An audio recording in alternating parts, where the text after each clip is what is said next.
મારું નામ દેવજીભાઈ મશરૂભાઈ ગોહિલ. મેં માંડવી આવી હતી 100% નુકસાન.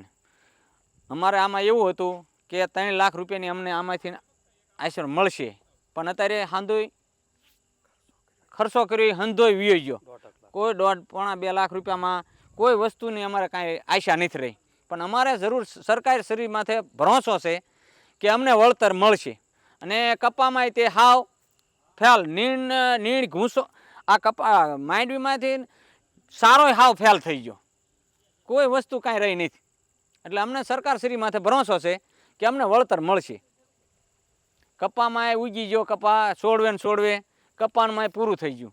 એટલે અમારે આશા હતી કે 3-4 લાખ રૂપિયા કપામાંથી આવશે, કંઈક માંડવીમાંથી 1.5-2 લાખ રૂપિયા આવશે, પણ અમારું હંધું પૂરું થઈ ગયું સાહેબ. અમારે કાંઈ લેવાનું રહ્યું નથી. કપામાં છોડવે ઉગી ગયા, માંડવી છોડવે ઉગી જઈ, લેવાનું કાંઈ રહ્યું જ નથી. અમને સરકાર શ્રી માથે ભરોસો છે કે અમને વળતર મળશે.